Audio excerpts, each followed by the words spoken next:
The champagne glass shattered against the marble floor of our family home, sending crystal fragments across my feet. My father, Robert, stood there, his face twisted with disgust, while my brothers Kevin and Tyler doubled over with laughter behind him. I had just told them about TechFlow Solutions, my dream of revolutionizing small business technology consulting. What I got in return was mockery that would echo in my mind for years to come. Before we jump back in, tell us where you're tuning in from. And if this story touches you, make sure you're subscribed, because tomorrow I've saved something extra special for you. Amanda, sweetheart, my father said, his voice dripping with condescension. You can barely manage your own finances and now you want to advise other businesses? That's rich. Kevin wiped tears from his eyes, still chuckling. Dad's right, sis. Maybe stick to something more realistic. Like getting a real job at a real company. Tyler nodded enthusiastically, adding, Yeah, like us at Northwest Financial Partners. We actually make money there, not lose it chasing fairy tales. That was 3 years ago. Today, as I sat in my corner office overlooking downtown Seattle, I signed the final documents that would change everything. The acquisition papers were clean, legal, and absolutely devastating. Northwest Financial Partners, the accounting firm where my entire family built their careers, was now mine. Every desk, every computer, every paycheck, all under my control. The same people who laughed at my failure were about to discover just how successful that failure had made me. My name is Amanda Rivers, and for 28 years, I lived as the family disappointment. Growing up in Portland, Oregon, I was surrounded by a family of accountants, number crunchers who measured success in steady paychecks and predictable career paths. My father, Robert, had worked his way up to senior partner at Northwest Financial Partners over 2 decades. My mother, Linda, managed the firm's human resources department. Even my brothers had fallen in line, Kevin as a tax specialist, and Tyler handling corporate accounts. Then there was me, the dreamer who dared to think differently. From childhood, I was the one asking what if, while everyone else asked how much. When other kids played house, I was setting up pretend businesses in our backyard, complete with handmade signs and elaborate business plans written in crayon. My family found it cute when I was 7. By 17, they found it concerning. By 25, they found it embarrassing. The Rivers family had a tradition. Every Sunday, we gathered at our childhood home for dinner, where career achievements were discussed like sports scores. Kevin would boast about landing a new corporate client. Tyler would share stories about helping families save thousands on their taxes. My parents would beam with pride, nodding approvingly as they mentally calculated their sons' growing salaries and stable futures. I would sit quietly at the end of the table, picking at my food while they discussed quarterly reports and audit schedules. When they occasionally remembered to include me in the conversation, it was always with a patronizing tone that made my skin crawl. So, Amanda, my father would say, still playing around with those computer things? The way he said computer things made it sound like I was finger painting instead of coding.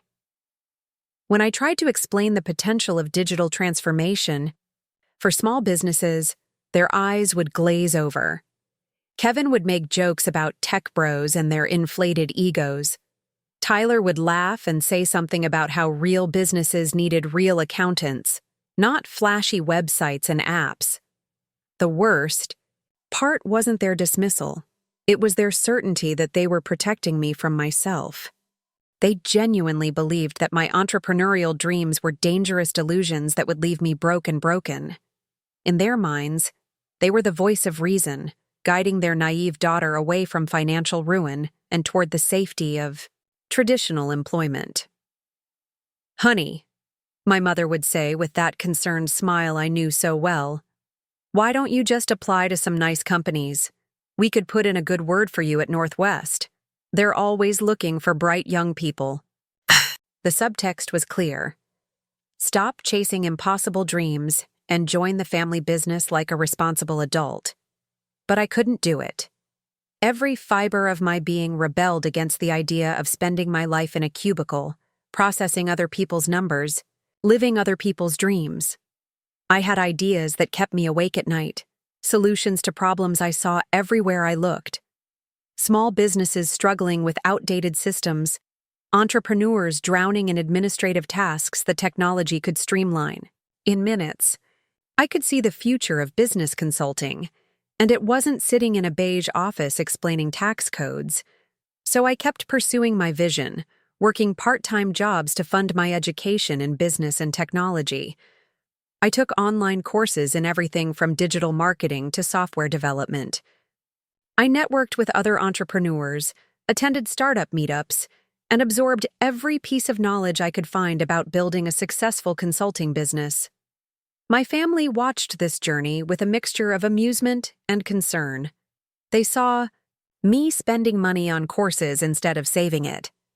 They saw me attending late-night networking events instead of coming to family gatherings.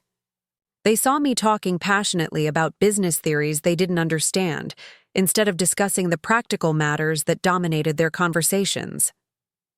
"Amanda's going through a phase," I overheard my mother telling a neighbor once. "She'll settle down eventually and find something stable. Robert and I are just hoping she doesn't waste too many years figuring it out." That comment stung more than any direct criticism.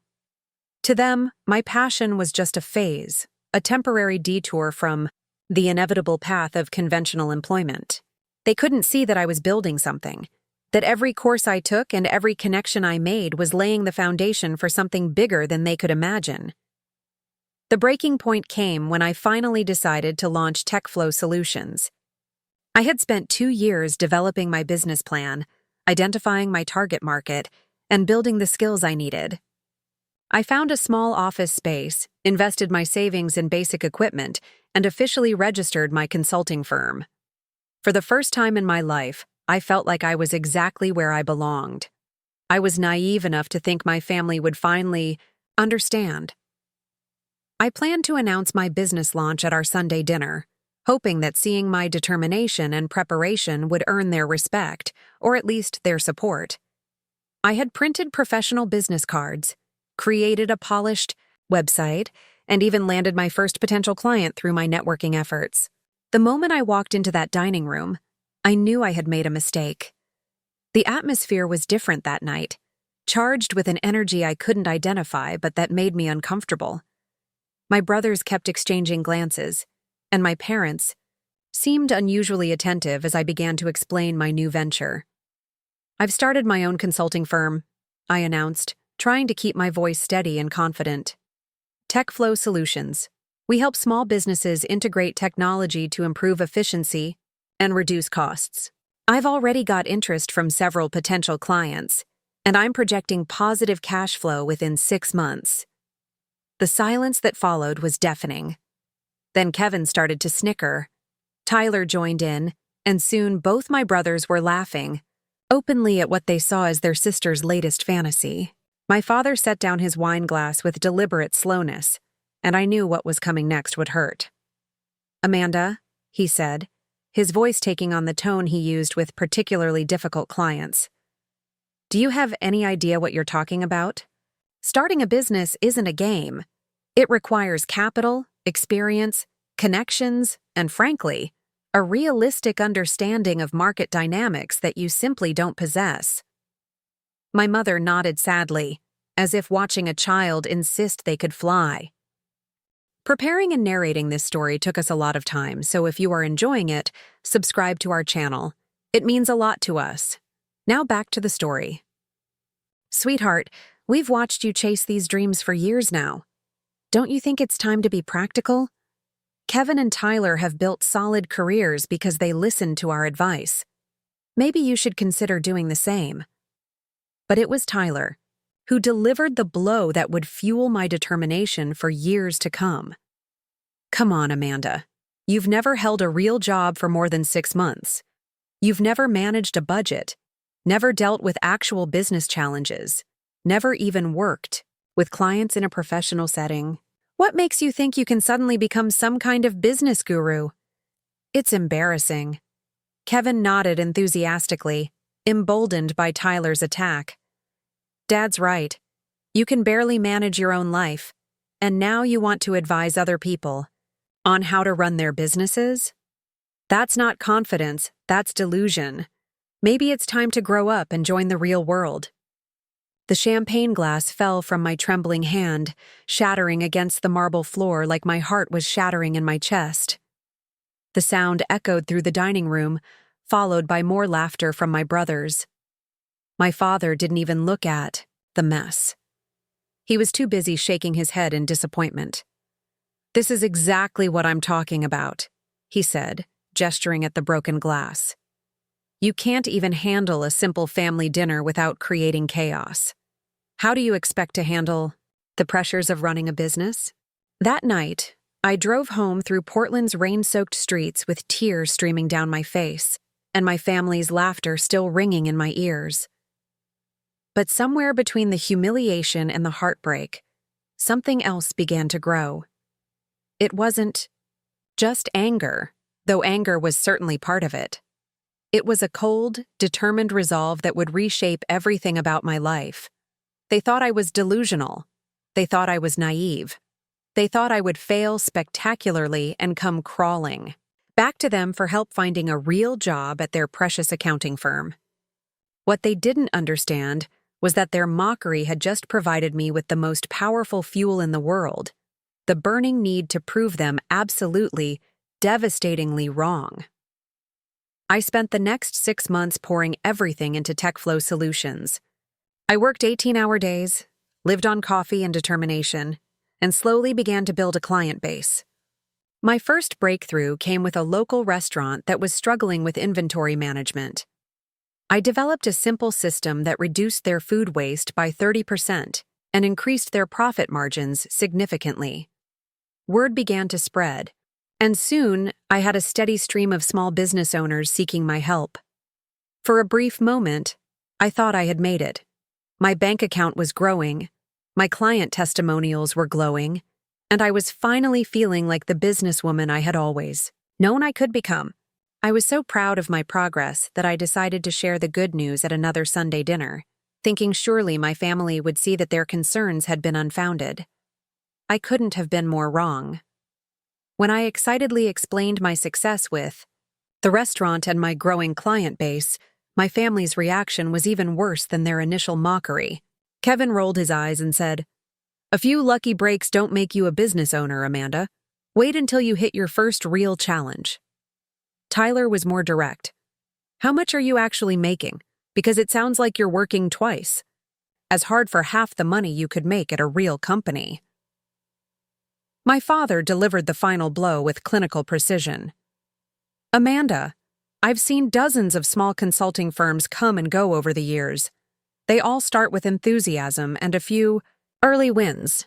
The problem is that enthusiasm doesn't pay bills when clients stop calling, and early wins don't prepare you for the inevitable market downturns. You're setting yourself up for a painful fall, and frankly, I'm tired of watching you refuse to learn from other people's mistakes." That conversation planted a seed of doubt that would grow into the poisonous vine that eventually choked the life out of TechFlow Solutions. Despite my early success, I began second-guessing every decision, questioning every strategy, and losing confidence in my abilities. When I hit my first major setback, a large client backing out of a contract at the last minute, I didn't have the resilience to recover because my family's voices were echoing in my head, telling me I had been foolish to try. Within 8 months of that crushing Sunday dinner, TechFlow Solutions was dead. I had burned through my savings, accumulated debt I couldn't manage, and faced the humiliating reality that my family had been right about my failure, even if they had been wrong about everything else. The business that was supposed to prove my worth had instead proven their point, leaving me more defeated than I had ever been in my life. The phone call to my father was the hardest conversation I had ever had. "Dad," I said, my voice barely above a whisper, "TechFlow is closing. I can't make the numbers work anymore." The silence on the other end of the line was somehow worse than his previous criticism. When he finally spoke, his tone was gentle but devastating in its resignation. "I'm sorry, Amanda. I truly am. I know this isn't what you wanted to hear, but maybe now you can finally move forward with a more realistic approach to your career. We'll help you find something stable. Northwest is always looking for good people, and your experience, even if it didn't work out, shows you're willing to work hard." The word help felt like acid in my ears. After years of dismissing my dreams, they were now offering to rescue me from the consequences of pursuing them. It was the ultimate validation of their worldview. The dreamer had fallen, and the practical family was there to pick up the pieces. But as I hung up that phone, something inside me shifted. They thought my failure was the end of my story. They thought I would now accept their version of success and gratefully join their world of steady paychecks and predictable careers. They thought the dreamer in me had finally been killed. They had no idea that failure wasn't my ending. It was my beginning. And the education I was about to receive in the ashes of TechFlow Solutions would make me more dangerous than they could possibly imagine. The months following TechFlow's collapse felt like drowning in slow motion. Every morning, I woke up in my cramped Portland apartment surrounded by the remnants of my failed dream. Boxes of unused business cards sat stacked in the corner, their crisp white surfaces mocking me with promises I couldn't keep. The expensive office chair I had bought with such optimism now served as a clothes rack, draped with the professional wardrobe I no longer needed. My savings account, once modest but growing, had been completely drained. The credit cards I had reluctantly used to keep the business afloat during its final gasps now demanded payments I couldn't make. Every day brought new bills, new reminders of how spectacularly I had miscalculated my ability to build something lasting. The stress was eating me alive, manifesting in sleepless nights and a constant knot in my stomach that made eating feel impossible. But the financial devastation was nothing compared to the emotional wreckage of facing my family's vindication. They had predicted my failure with such certainty, such clinical detachment, that my actual collapse felt less like a personal tragedy and more like the inevitable conclusion of a mathematical equation they had solved long before I even started. The Sunday dinners became unbearable exercises in forced politeness. My family had clearly agreed among themselves to avoid the topic of my business failure, which somehow made everything worse. Their careful avoidance of the subject created a suffocating atmosphere where my defeat hung in the air like smoke, invisible but choking everyone in the room. Kevin and Tyler no longer made jokes about my entrepreneurial ambitions because there was nothing left to mock. Instead, they spoke to me with the gentle condescension reserved for someone recovering from a serious illness. Their success stories continued to dominate dinner conversation, but now they were delivered with slightly lowered voices, as if speaking too loudly about their achievements might damage my fragile emotional state. So Tyler landed the Morrison account, my father announced one evening, his pride evident but carefully modulated. It's the biggest client he's brought in this year.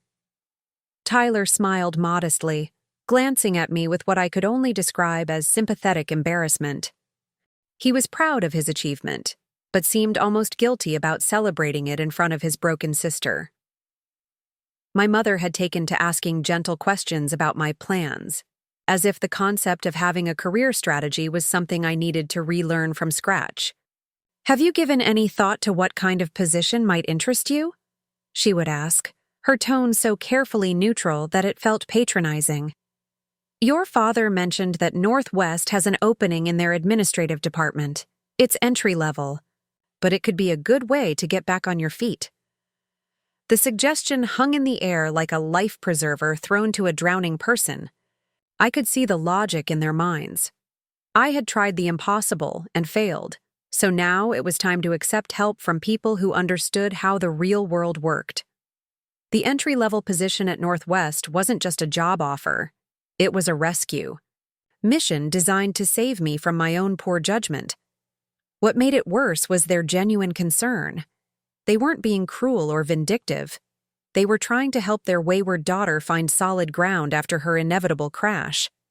Their predictions had come true exactly as they had warned, and now they were graciously offering to guide me toward the safety they had always advocated. In their minds, this was love in action. But every kind word, every gentle suggestion, every carefully modulated expression of support felt like another nail in the coffin of my self-respect. They had been right, and I had been catastrophically wrong. The dreamer who had insisted she could build something extraordinary was now dependent on the very people she had tried so hard to prove wrong. The job search was a humiliating exercise in lowered expectations. My resume, once crafted to showcase my entrepreneurial vision and innovative thinking, now read like a confession of poor judgment. Potential employers saw the failed business and asked pointed questions about what had gone wrong, forcing me to repeatedly relive my miscalculations and strategic errors. Interview after interview ended the same way. Polite rejection letters that thanked me for my interest while clearly communicating that my track record made me a risky hire. The few callbacks I received were for positions so far below my qualifications that accepting them felt like public acknowledgement of my diminished worth in the professional marketplace. Meanwhile, my family's careers continued their steady upward trajectory. Kevin was promoted to senior tax specialist, earning recognition for his expertise in complex corporate tax structures. Tyler was nominated for Northwest's Emerging Professional Award, celebrating his ability to build lasting client relationships. My parents attended industry conferences and networking events, representing their firm at prestigious gatherings where their expertise was valued and sought after. I spent my days applying for jobs online, sending resume after resume into the digital void while trying to ignore the growing pile of unpaid bills on my kitchen table. The contrast between their continued success and my complete professional collapse became a daily reminder of the choices that had led me to this point. The lowest moment came during a family dinner 6 months after TechFlow's closure. My father was describing a consulting project Northwest had taken on, helping a struggling manufacturing company reorganize their financial systems. As he spoke about the challenges involved and the solutions his team had developed, I realized I was listening to exactly the kind of work I had dreamed of doing with my own consulting firm. It's fascinating how much impact the right financial structure can have on operational efficiency, he was saying, his enthusiasm evident. This company had been hemorrhaging money for years because they couldn't see where their inefficiencies were hiding. Once we implemented proper tracking systems and streamlined their reporting processes, their profit margins improved by 18% in just 3 months. The irony was crushing. Here was my father, describing successful consulting work that sounded remarkably similar to what I had tried to build with TechFlow, except he was doing it from within the security of an established firm with experienced colleagues and proven systems. My failure suddenly seemed even more foolish because I could see how the same concepts might have succeeded if I had pursued them through traditional channels rather than striking out on my own.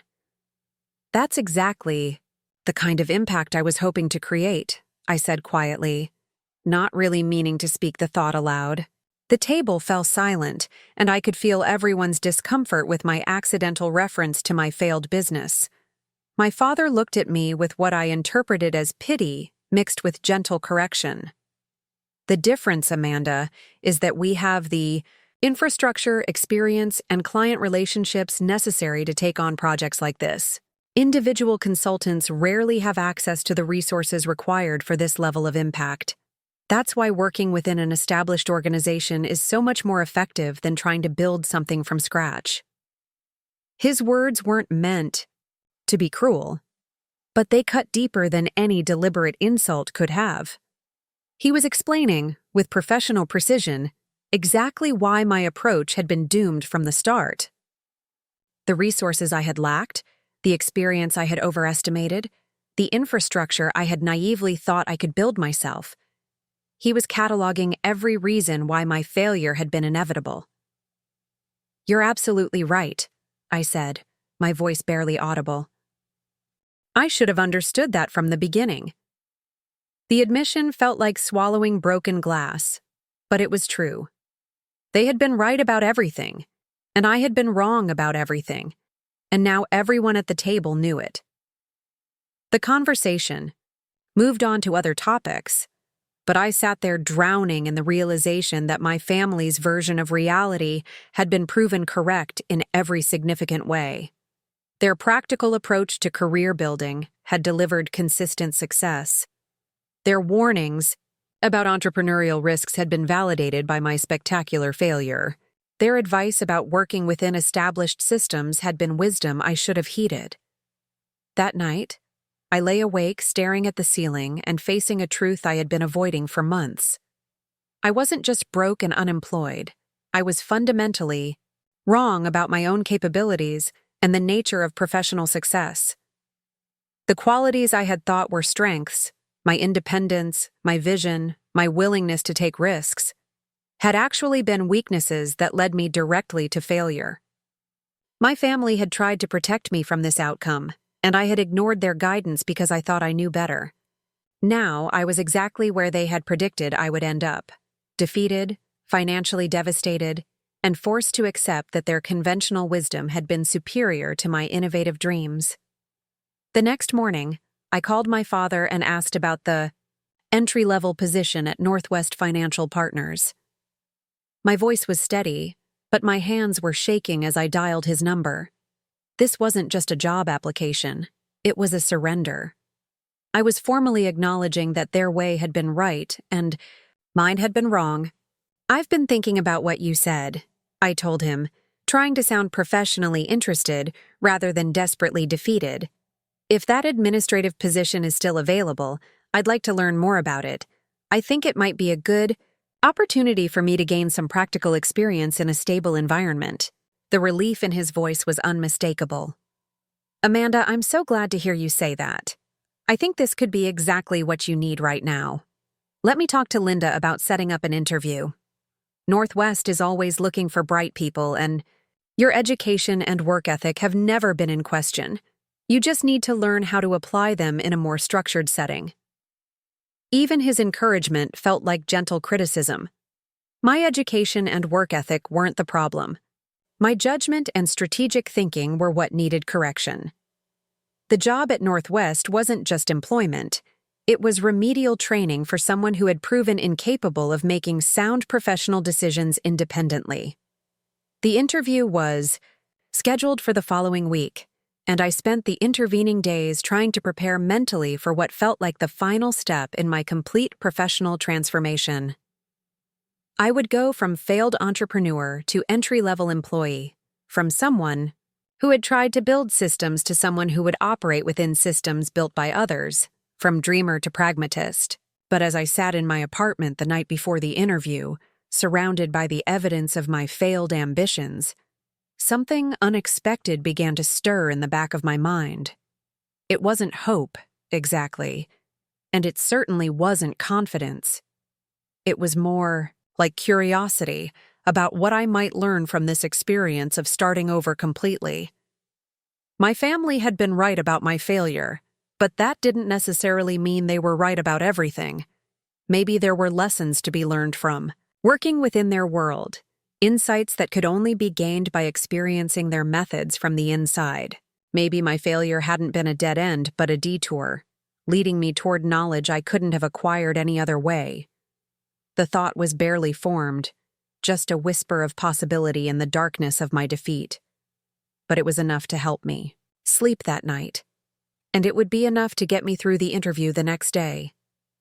I had no idea that this moment of surrender was actually the first step toward something far more powerful than anything I had lost.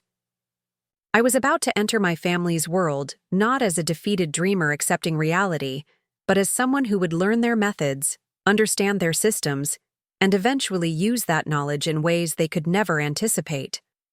The student was about to begin an education that would prepare her for a revenge more complete than any of them could imagine. But first, I had to convince them that I had truly given up on my dangerous dreams. And the beautiful irony was that, in that moment, I genuinely believed I had. Walking into Northwest Financial Partners on my first day felt like stepping into a mausoleum of my former ambitions. The beige walls, fluorescent lighting, and rows of identical cubicles represented everything I had once rebelled against, but now they offered something I desperately needed: safety.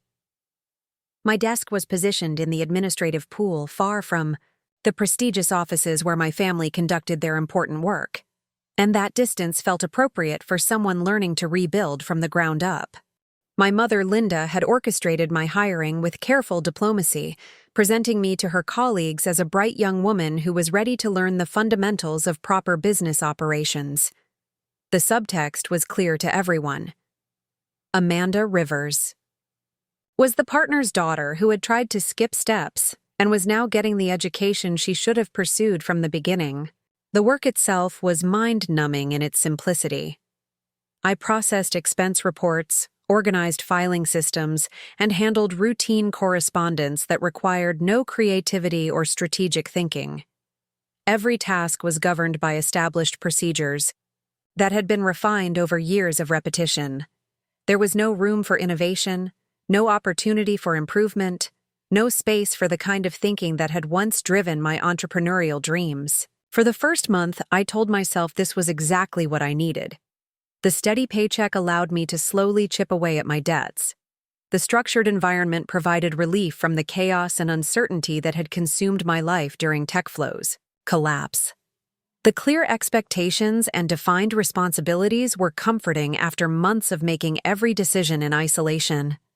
My family watched my adjustment with the satisfaction of people whose advice had finally been heeded.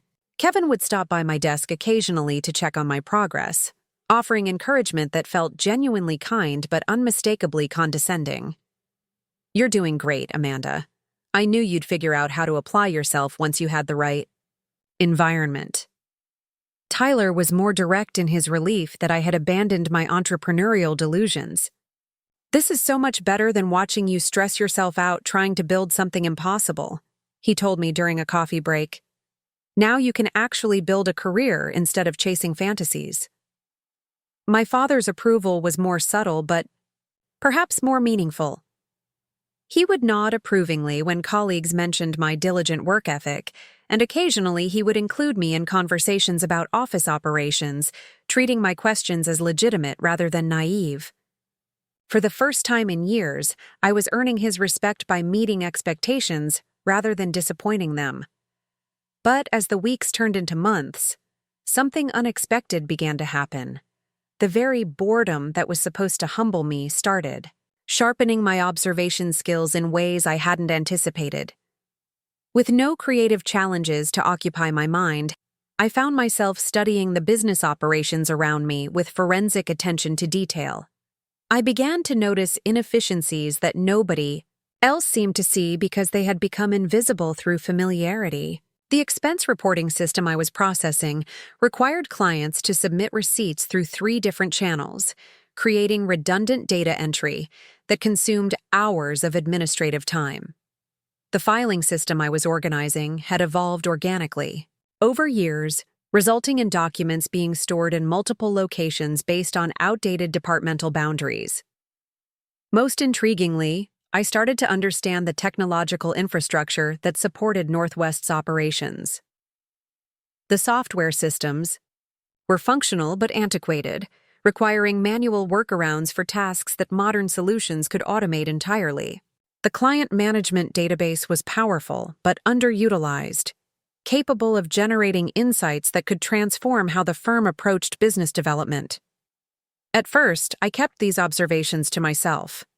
I was supposed to be learning humility, not identifying problems with established systems. But the analytical skills that had driven my entrepreneurial ambitions couldn't be completely suppressed, and they began finding new outlets in this environment of enforced conformity. I started documenting the inefficiencies I observed, not with any plan to address them, but simply because my mind needed something more stimulating than routine task completion. I created detailed maps of information flows, identified bottlenecks in approval processes, and calculated the hidden costs of redundant procedures. The breakthrough came during my 4th month at Northwest, when I was asked to help prepare materials for the quarterly client review. This was considered a significant responsibility for someone in my position, a sign that I was being trusted with more complex work. The task involved compiling financial summaries from dozens of client accounts, a process that typically took the administrative team 3 full days to complete. As I worked through the data compilation, I realized I was looking at a perfect case study in operational inefficiency. The information I needed existed in the client management system, but extracting it required navigating through multiple screens, exporting data in incompatible formats, and manually reconciling discrepancies that occurred because different departments updated client records on different schedules. The tedious work gave me plenty of time to think, and what I thought about was how ridiculously simple it would be to automate this entire process. A basic script could pull the necessary data, format it consistently, and generate the reports in a fraction of the time currently required. The technology already existed within Northwest systems. It just needed someone to connect the pieces properly. That night, I went home and spent hours researching the specific software Northwest used for client management.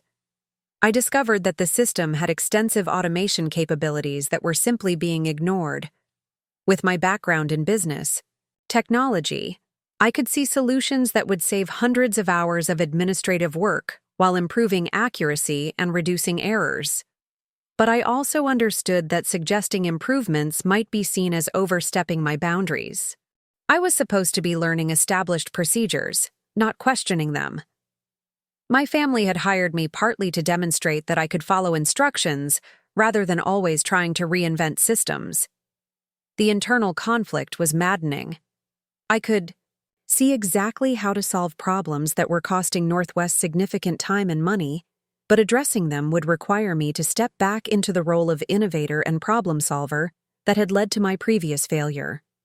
The safe path was to keep quiet, do my assigned work, and gradually earn more responsibility through demonstrated compliance. For weeks, I wrestled with this dilemma while continuing to process the same inefficient procedures.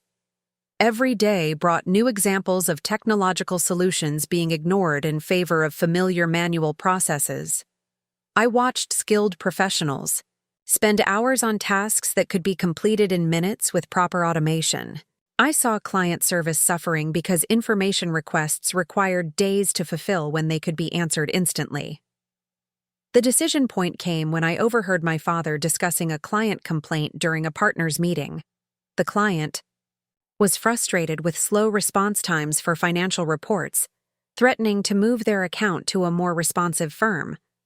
My father was defending Northwest's procedures, explaining that thorough accuracy required careful manual review processes that couldn't be rushed. I knew that wasn't true. The delays weren't caused by quality control measures. They were caused by inefficient systems that forced talented professionals to waste time on administrative tasks that technology could handle more accurately than humans. Northwest was potentially losing clients, not because their work was inadequate, but because their operational methods were decades behind current capabilities. That evening, I made a decision that would change everything. Instead of continuing to suppress my analytical instincts, I would channel them into understanding Northwest's operations so thoroughly that I could eventually propose improvements from a position of unquestioned expertise. But I would do it carefully, strategically, and with full awareness of the political dynamics involved. I began staying late at the office, not to complete assigned work, but to experiment with the client management system during hours when my activities wouldn't be observed. I taught myself the advanced features of the software, learned how the databases were structured, and mapped the connections between different operational systems. The learning process was exhilarating in a way I hadn't experienced since the early days of building TechFlow. But this time, I wasn't working in isolation or trying to build something from scratch. I was learning to understand and improve existing systems, which required different skills and offered different challenges. Within 2 months of beginning this secret education, I had developed comprehensive solutions for most of the operational inefficiencies I had observed. I knew how to automate the expense reporting process, streamline the filing system, and optimize the client management workflows. More importantly, I understood how to implement these improvements gradually, in ways that would enhance rather than threaten the existing power structures. But I still hadn't decided how to act on this knowledge. Proposing improvements would require revealing that I had been analyzing Northwest's operations far beyond my assigned responsibilities. It would mean stepping back into the role of someone who saw problems and believed she could solve them, exactly the kind of thinking that had led to my previous failure. The opportunity to test my new understanding came from an unexpected source. During a routine filing task, I discovered that one of Tyler's clients had been consistently overcharged due to a database error that caused their billing category to default incorrectly. The error had been occurring for months, and the accumulated overcharges were substantial enough to represent a significant problem if the client discovered them. I could have simply reported the error through normal channels, allowing the administrative team to investigate and resolve it through established procedures. That would have been the safe, appropriate response for someone in my position. But I realized this was also an opportunity to demonstrate that my analytical skills could benefit Northwest rather than threatening it. I spent an evening documenting not just the specific billing error, but the systematic database flaw that had caused it. I identified several other clients who were potentially affected by similar issues, and I developed a comprehensive solution that would prevent future occurrences, while correcting past mistakes. When I presented my findings to Tyler the next morning, his reaction was exactly what I had hoped for. He was impressed by the thoroughness of my analysis, grateful that I had prevented a potential client relations disaster, and intrigued by my suggestions for systematic improvements. "Amanda, this is incredible work," he said, reviewing my documentation. "How did you even know to look for this kind of problem?" I explained that my administrative tasks had given me extensive exposure to client data patterns, allowing me to notice anomalies that might not be visible to people focused on higher-level responsibilities. Tyler took my findings to the partners meeting that afternoon, presenting them as an example of how thorough administrative oversight could identify and prevent operational problems. My father was particularly pleased, seeing my work as evidence that I had finally learned to apply my analytical abilities within appropriate boundaries. But what they didn't understand was that this was just the beginning. I had demonstrated that I could add value to Northwest's operations while working within their hierarchical structure. Now I had credibility to propose larger improvements, and I had learned how to frame innovations as extensions of existing procedures rather than challenges to established methods.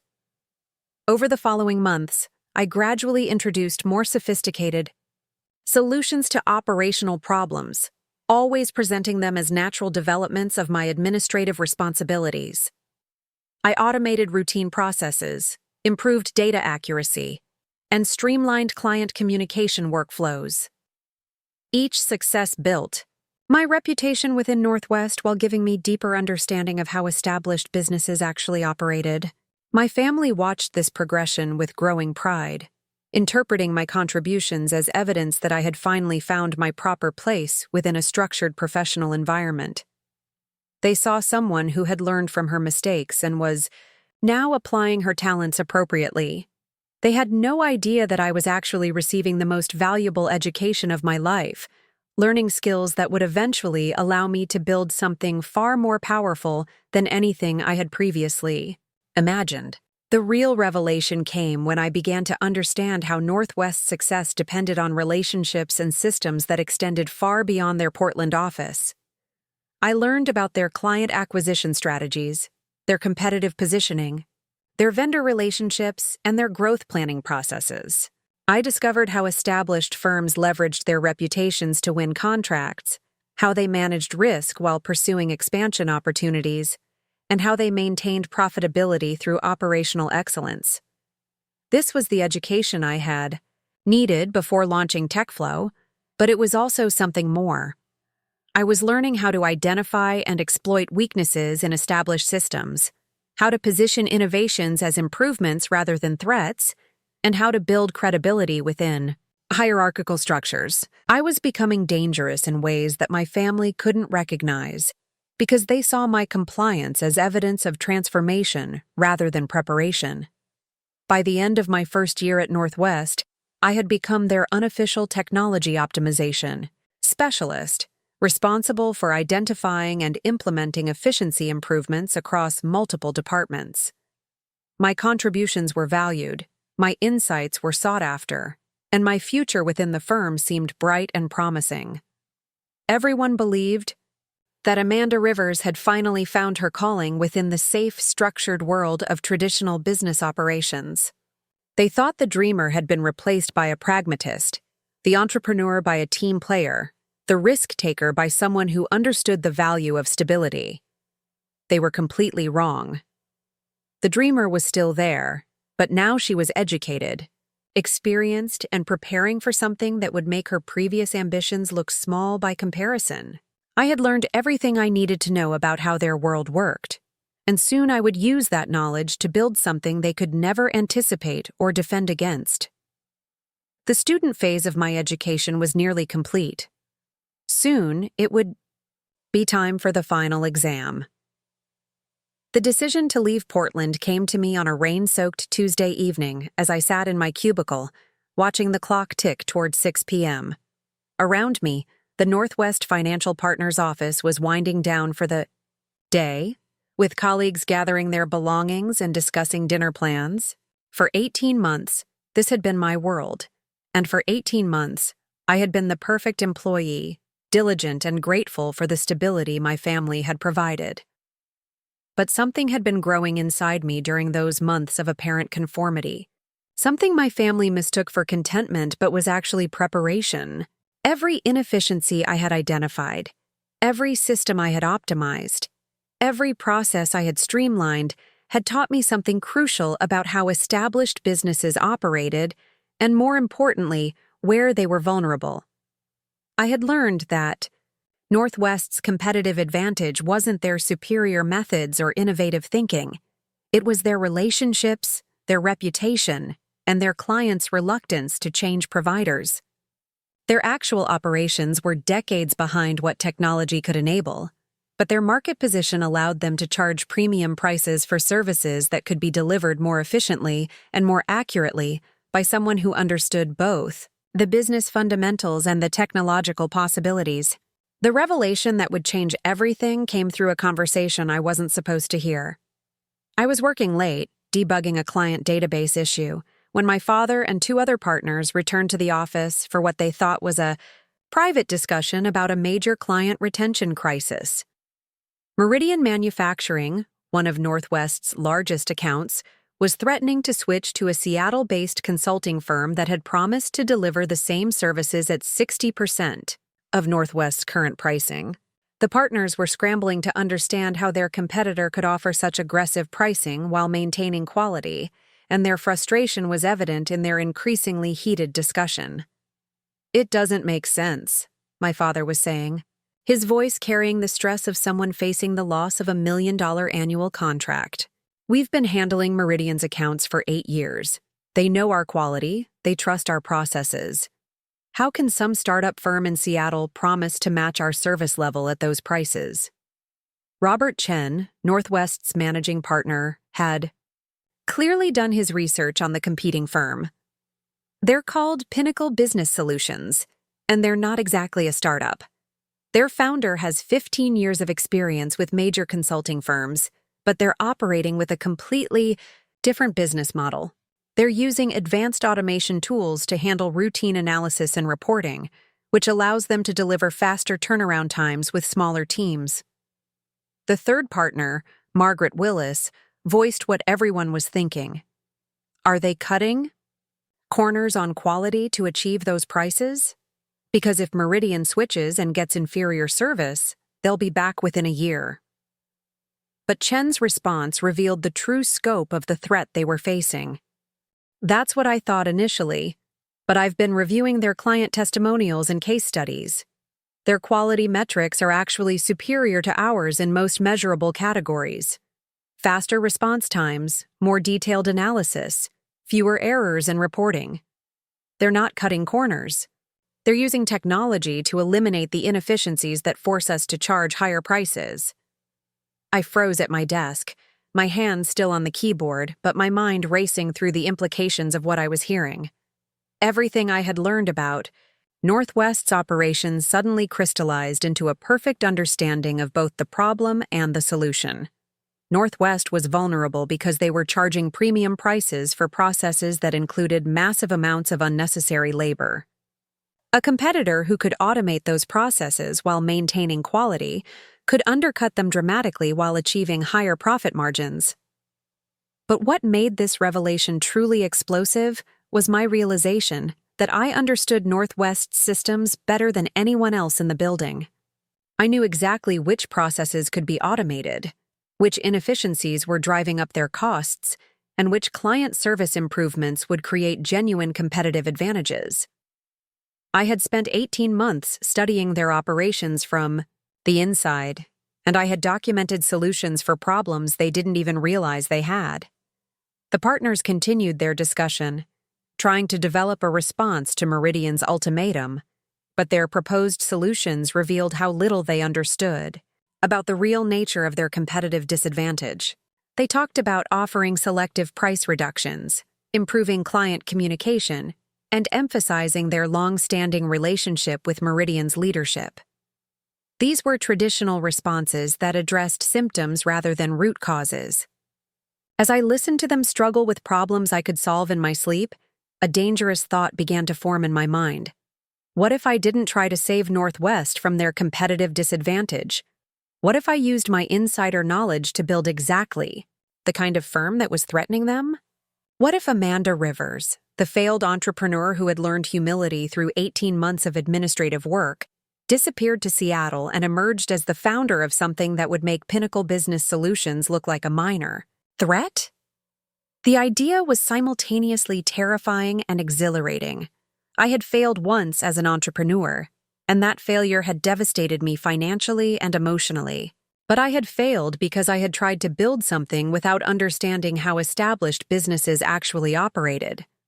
Now I possessed that understanding, along with detailed knowledge of specific operational weaknesses that represented massive market opportunities. More importantly, I had learned from Northwest's partners exactly what their largest clients valued and exactly what competitive threats they feared most.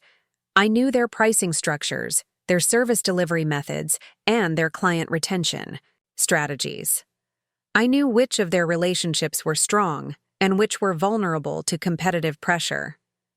That night, I drove home through Portland's familiar streets, while my mind raced through possibilities I had never previously considered.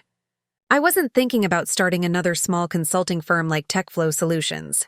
I was thinking about building something that could compete directly with established firms like Northwest, using technological advantages to deliver superior service at dramatically lower costs.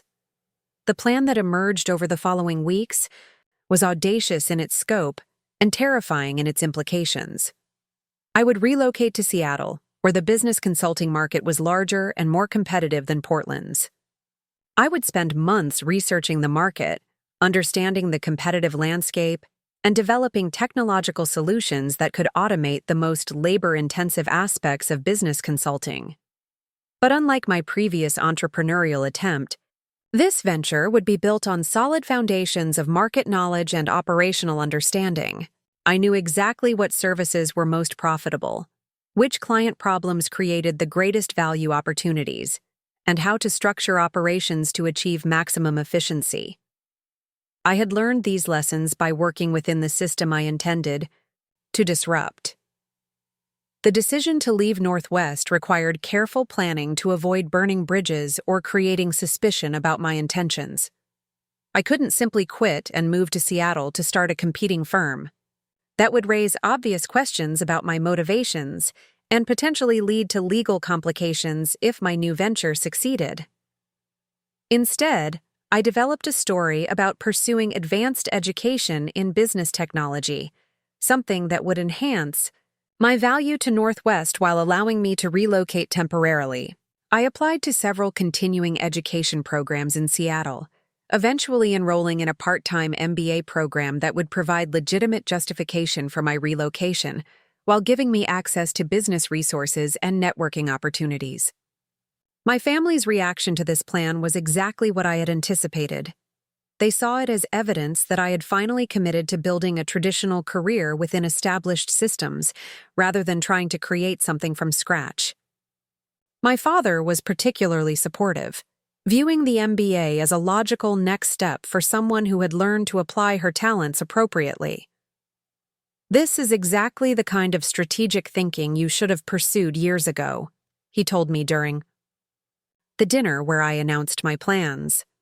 "An MBA from a respected program will give you credentials that will be valuable throughout your career, whether you stay with Northwest or eventually move to a larger firm." Kevin and Tyler were equally enthusiastic, seeing my educational plans as final proof that I had abandoned my entrepreneurial delusions in favor of practical career development. They offered advice about managing work and school responsibilities, shared stories about colleagues who had advanced their careers through continuing education, and expressed pride in their sister's mature approach to professional growth. My mother was more emotional about my temporary relocation, but she was also pleased to see me pursuing opportunities that would enhance my long-term stability. "I know Seattle is expensive, and the program will be demanding," she said. "But this is the kind of investment in yourself that will pay dividends for decades." What none of them understood was that I wasn't planning to return to Northwest after completing the MBA program. I wasn't even planning to use the degree for traditional employment. I was using their financial and emotional support to fund my relocation to a market where I could build something that would eventually threaten everything they had worked to achieve. The irony was perfect in its completeness. My family was celebrating my apparent transformation from risky entrepreneur to responsible professional, and they were helping fund the very venture that would prove their transformation efforts had been completely unsuccessful. They thought they had saved me from my own poor judgment, but they had actually educated me in ways that made me far more dangerous than I had ever been before. My last few months at Northwest were dedicated to gathering intelligence that would be crucial for my Seattle venture. I documented every aspect of their operations that could be improved through technological innovation. I analyzed their client relationships, identifying which accounts were most vulnerable to competitive pressure and what value propositions would be most effective in attracting them. I also began reaching out to former TechFlow clients who had remained friendly despite my business failure. Several of them had moved to larger companies or relocated to different markets, and I wanted to understand their current business challenges and technology needs. These conversations were positioned as informal networking for my MBA program, but they were actually market research for the venture I was planning. The pattern that emerged from these conversations was remarkably consistent. Business leaders everywhere were frustrated with consulting firms that charged premium prices for services that included massive amounts of unnecessary labor.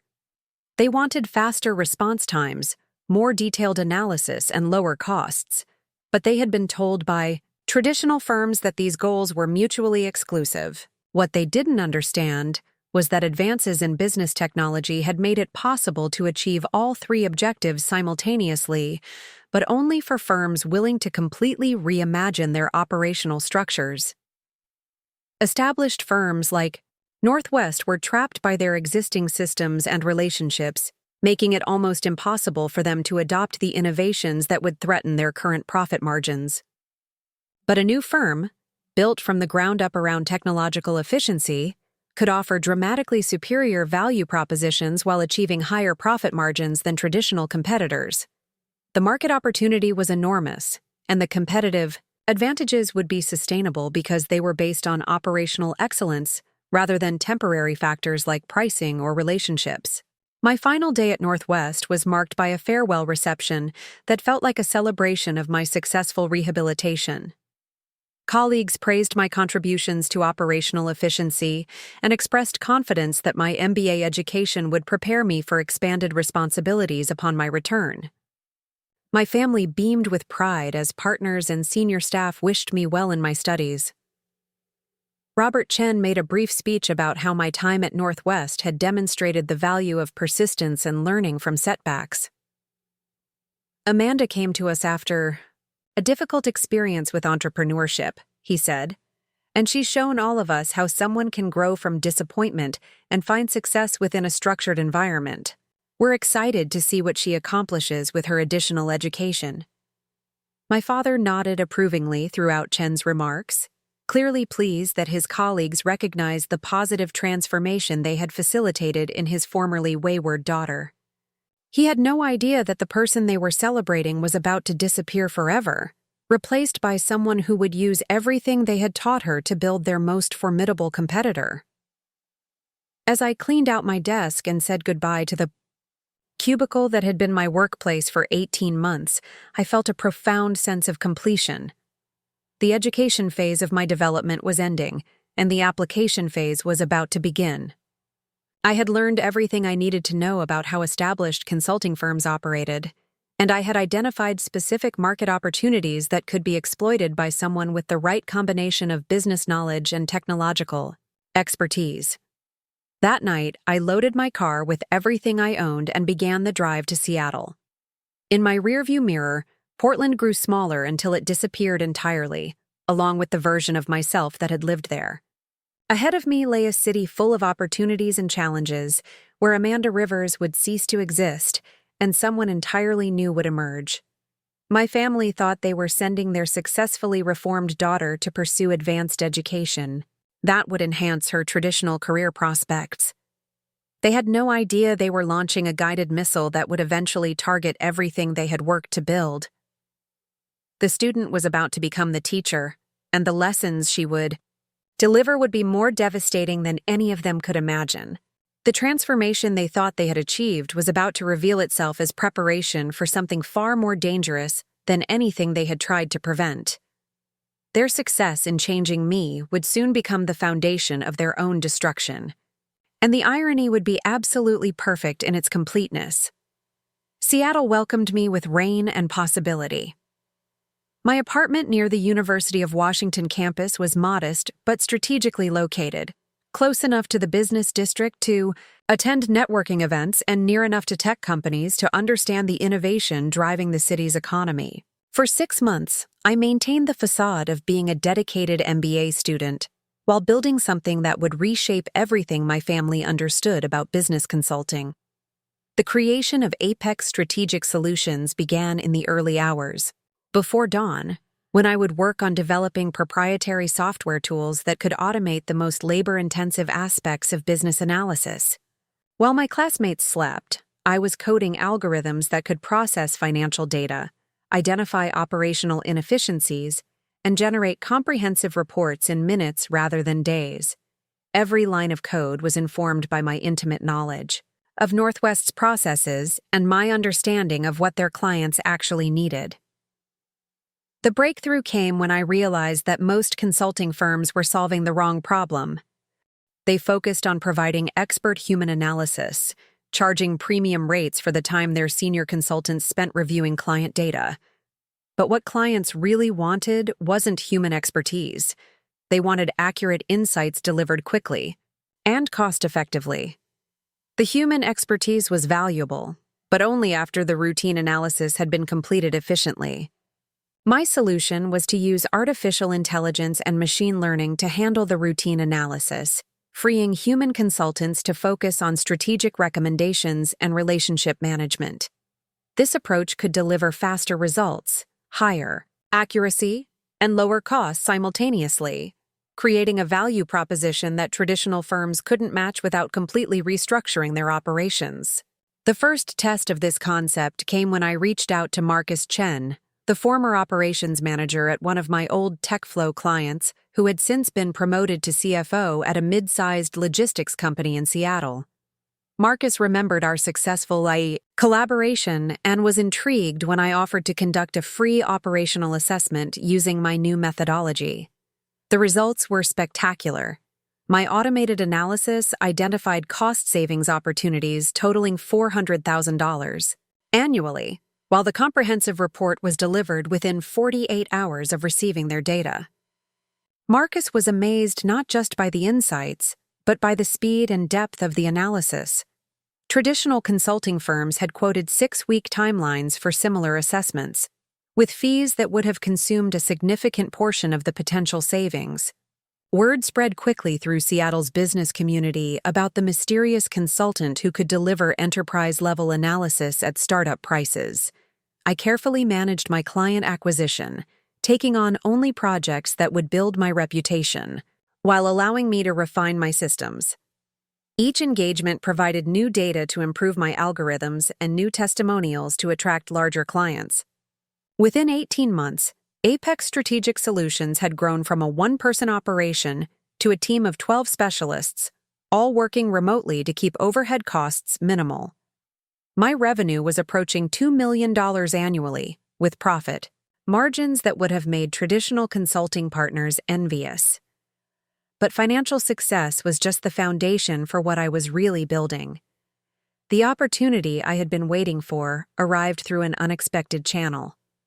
Sarah Mitchell, a business development executive I had met at a networking event, mentioned that her company was evaluating consulting firms for a major operational restructuring project. The company was Meridian Manufacturing, the same client that Northwest had been desperate to retain when I was still working in their administrative pool. Meridian had indeed switched to Pinnacle Business Solutions after leaving Northwest, but their experience had been disappointing. Pinnacle had promised technological efficiency, but had delivered generic solutions that failed to address Meridian's specific operational challenges. Now they were seeking a consulting partner who could combine innovative methodology with deep understanding of their industry's unique requirements. I spent 3 weeks preparing a proposal that demonstrated exactly how Apex could solve problems that both Northwest and Pinnacle had failed to address. My presentation included detailed analysis of Meridian's operational data, specific recommendations for efficiency improvements, and projected ROI calculations that exceeded anything they had seen from previous consultants. The contract I signed with Meridian was worth $3.7 million over 2 years, making Apex one of the largest independent consulting firms in the Pacific Northwest almost overnight. But more importantly, it provided the financial foundation for the acquisition strategy I had been developing since my first days in Seattle. My target wasn't just any consulting firm. It was Northwest Financial Partners, the company where my family had built their careers and where they had taught me the lessons I was now using against them. The irony was too perfect to resist, and the strategic value was undeniable. Acquiring Northwest would give me immediate access to their client relationships, their market reputation, and most satisfyingly, complete control over my family's professional lives. The acquisition process required months of careful planning and discreet preparation. Northwest was a well-established firm with strong financial performance, making them an expensive target that would require sophisticated financing. But their operational inefficiencies and technological limitations made them vulnerable to exactly the kind of transformational changes that Apex specialized in implementing. I structured the acquisition through a complex arrangement involving private equity partners who were impressed by Apex's growth trajectory and excited about the opportunity to consolidate the regional consulting market. My role was positioned as the operational integration specialist who would modernize Northwest's systems while preserving their client relationships. The beauty of this arrangement was that my family would learn about the acquisition through official corporate announcements rather than personal communication.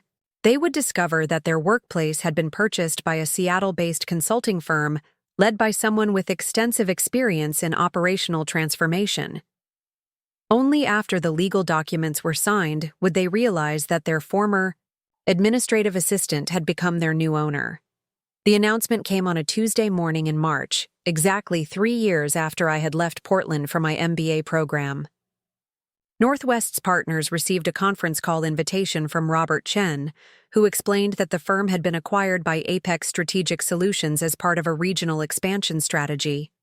The new ownership would maintain Northwest's brand and client relationships while implementing technological improvements to enhance service delivery. My father's initial reaction, which I learned about through Kevin's frantic phone call, was confusion mixed with concern about job security.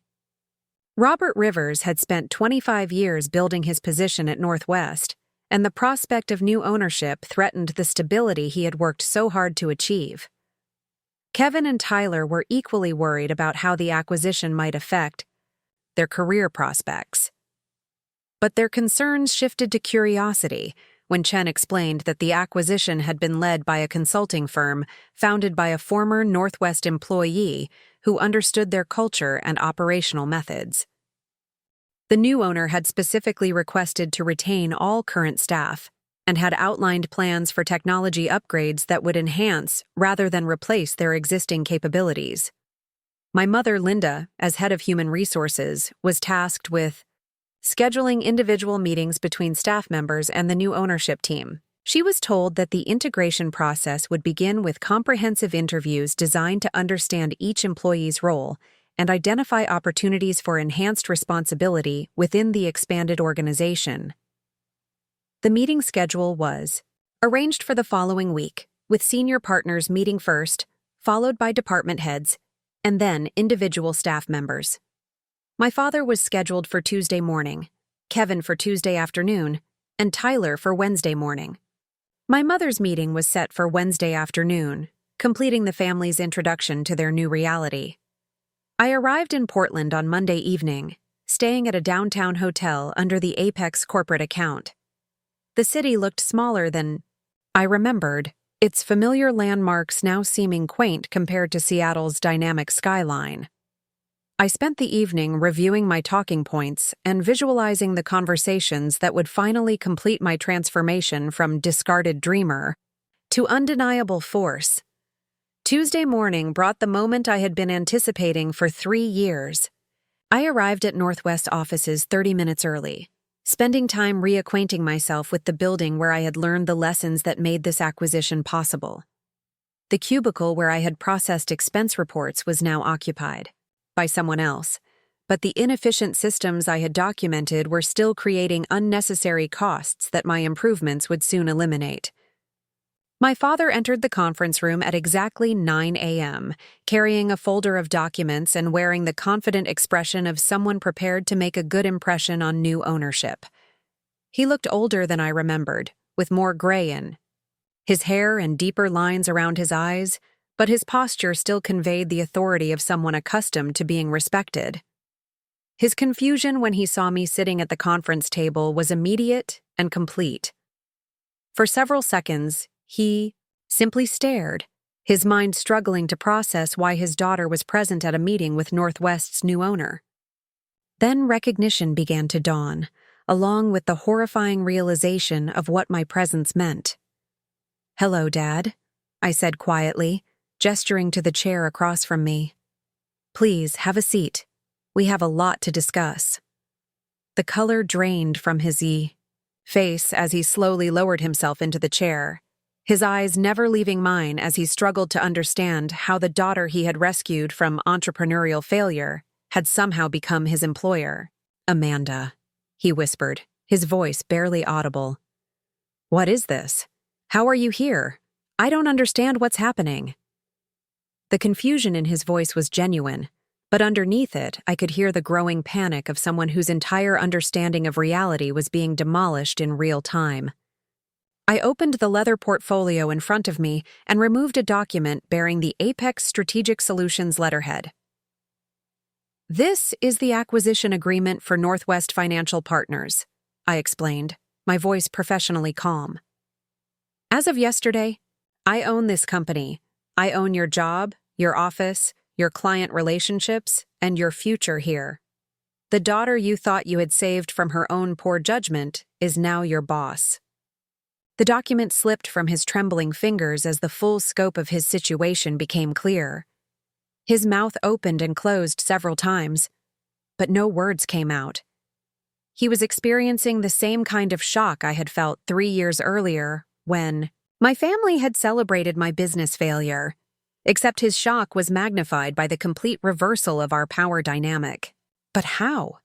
He finally managed to ask. You were working here in administration. You were learning proper business methods. You were getting your MBA to prepare for traditional employment. How could you possibly have acquired this company?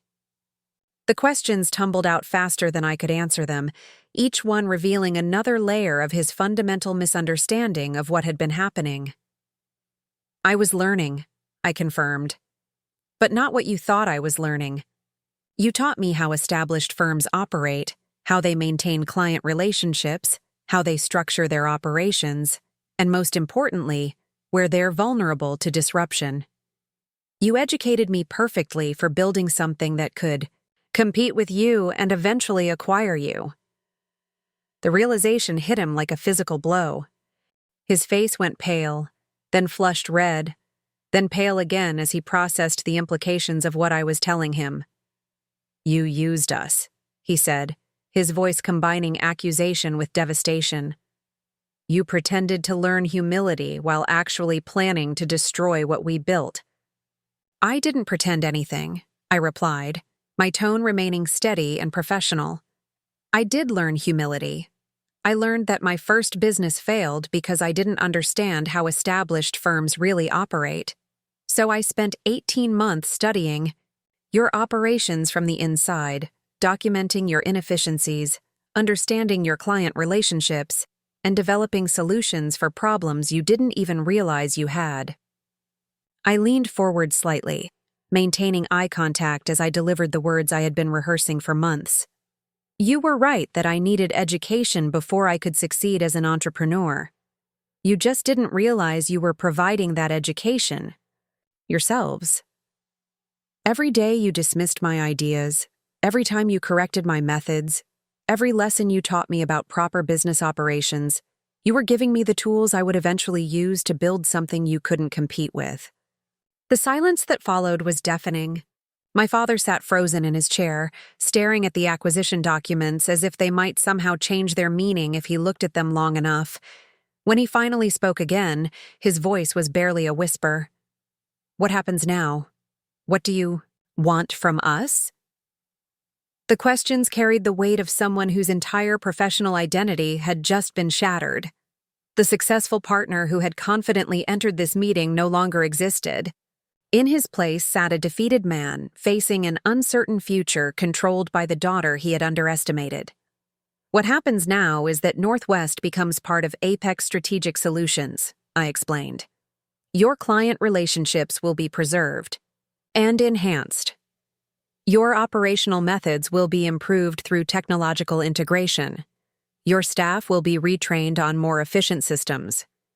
And you will continue working here, but under management structures designed around results rather than seniority. I paused to let the implications sink in before continuing. As for what I want from you, that's simple. I want you to experience what it feels like to have your professional fate controlled by someone whose judgment you dismissed. I want you to understand how it feels to depend on the approval of someone who remembers every criticism, every dismissal, every moment of condescension you delivered when you thought you held all the power. The meeting with Kevin that afternoon followed a similar pattern, though his reaction included more anger than devastation. Tyler's Wednesday morning session was marked by desperate attempts to negotiate his position within the new structure. My mother's Wednesday afternoon meeting was the most emotional, as she struggled to reconcile her maternal feelings with her professional situation. But the real completion of my transformation came that evening, when I attended the family dinner I had been invited to as part of my business trip to Portland. My parents and brothers had agreed to meet me at a restaurant downtown, thinking they were catching up with Amanda the MBA student rather than dining with Amanda the corporate owner. The conversation around the dinner table was surreal in its disconnection from reality. My family knew that Northwest had been acquired, and they knew I was somehow involved with the new ownership, but they hadn't yet processed the complete reversal of our relationship. They spoke about the acquisition, as if it were something happening to them rather than something I had orchestrated specifically to control them. "The new owner seems very knowledgeable about our operations," my father said carefully, testing my reaction. "She clearly understands the consulting business, though her methods are quite different from our traditional approaches." The understatement was so profound that I almost laughed. Kevin was more direct in his assessment. "I think she's going to make significant changes to how we operate. Some of the technology improvements she's proposing would completely transform our service delivery model." He paused, studying my face for clues about my intentions. "It feels like she has very specific ideas about what needs to be changed." Tyler nodded agreement, adding, "What's strange is how much she knows about our client relationships and operational challenges. It's like she's been studying us for years." The irony of his observation was perfect, since that was exactly what I had been doing. My mother was the first to directly address the elephant in the room. "Amanda, honey, when you meet with her, do you get the sense that she's someone we can work with? I know this is a big change for all of us, but if she's fair and reasonable, maybe this acquisition will turn out to be a positive development." The moment had arrived for me to complete the revelation that had been building throughout the week. I set down my wine glass and looked around the table at the 4 people who had shaped my understanding of failure and success, who had taught me the difference between dreams and reality, who had provided the education that made this moment possible. "Actually," I said quietly, "I think you'll find her very reasonable. She values hard work, rewards results, and believes in promoting people based on their contributions rather than their relationships or seniority. She's also someone who remembers every lesson she's been taught and applies that knowledge in ways that might surprise the people who taught her." The silence stretched until comprehension began to dawn in their eyes. Kevin was the first to understand, his face going pale as the pieces finally clicked into place. Tyler followed seconds later, his mouth falling open as he stared at me in disbelief. My mother's hand flew to cover her mouth while my father simply closed his eyes and shook his head slowly. "The new owner of Northwest Financial Partners," I continued, my voice calm and clear, "is Amanda Rivers, founder and CEO of Apex Strategic Solutions. The failed entrepreneur you helped rehabilitate just acquired the company where you taught her how real businesses operate. The dreamer you thought you had saved from herself now controls your professional futures." The restaurant around us continued its normal evening rhythm, with other diners enjoying their meals and conversations, unaware that they were witnessing the completion of a 3-year transformation that had begun with humiliation and ended with absolute victory. My father opened his eyes and looked directly at me, his expression combining devastation with something that might have been respect. "You planned this from the beginning," he said, not really asking a question but stating a fact he was still struggling to accept. "No," I replied honestly. "I planned to prove you wrong from the beginning. The specific method evolved as I learned more about how your world actually works. You were excellent teachers, even when you didn't realize you were teaching me." As I drove back to Seattle the next morning, I reflected on the completeness of my transformation. 3 years earlier, I had been the family failure, dependent on their charity and grateful for their guidance. Now I was their employer, with complete control over their professional lives and the power to implement the innovative methods they had once dismissed as unrealistic. The daughter who had sought their approval was gone, replaced by someone who no longer needed their validation because she had created her own definition of success. The dreamer they thought they had killed had actually been educated, strengthened, and prepared for achievements they couldn't have imagined. Northwest Financial Partners would thrive under Apex management, becoming more efficient, more profitable, and more competitive than it had ever been under traditional leadership. My family would adapt to their new reality, learning to respect the judgment they had once dismissed and to value the innovations they had once ridiculed. But the real victory wasn't financial or professional. It was the knowledge that Amanda Rivers had finally become exactly who she was meant to be, not despite her family's lessons, but because of them. They had taught me everything I needed to know about failure, and I had used that education to build something that made failure impossible. The circle was finally complete. Up next, you've got 2 more standout stories right on your screen. If this one hit the mark, you won't want to pass these up. Just click and check them out.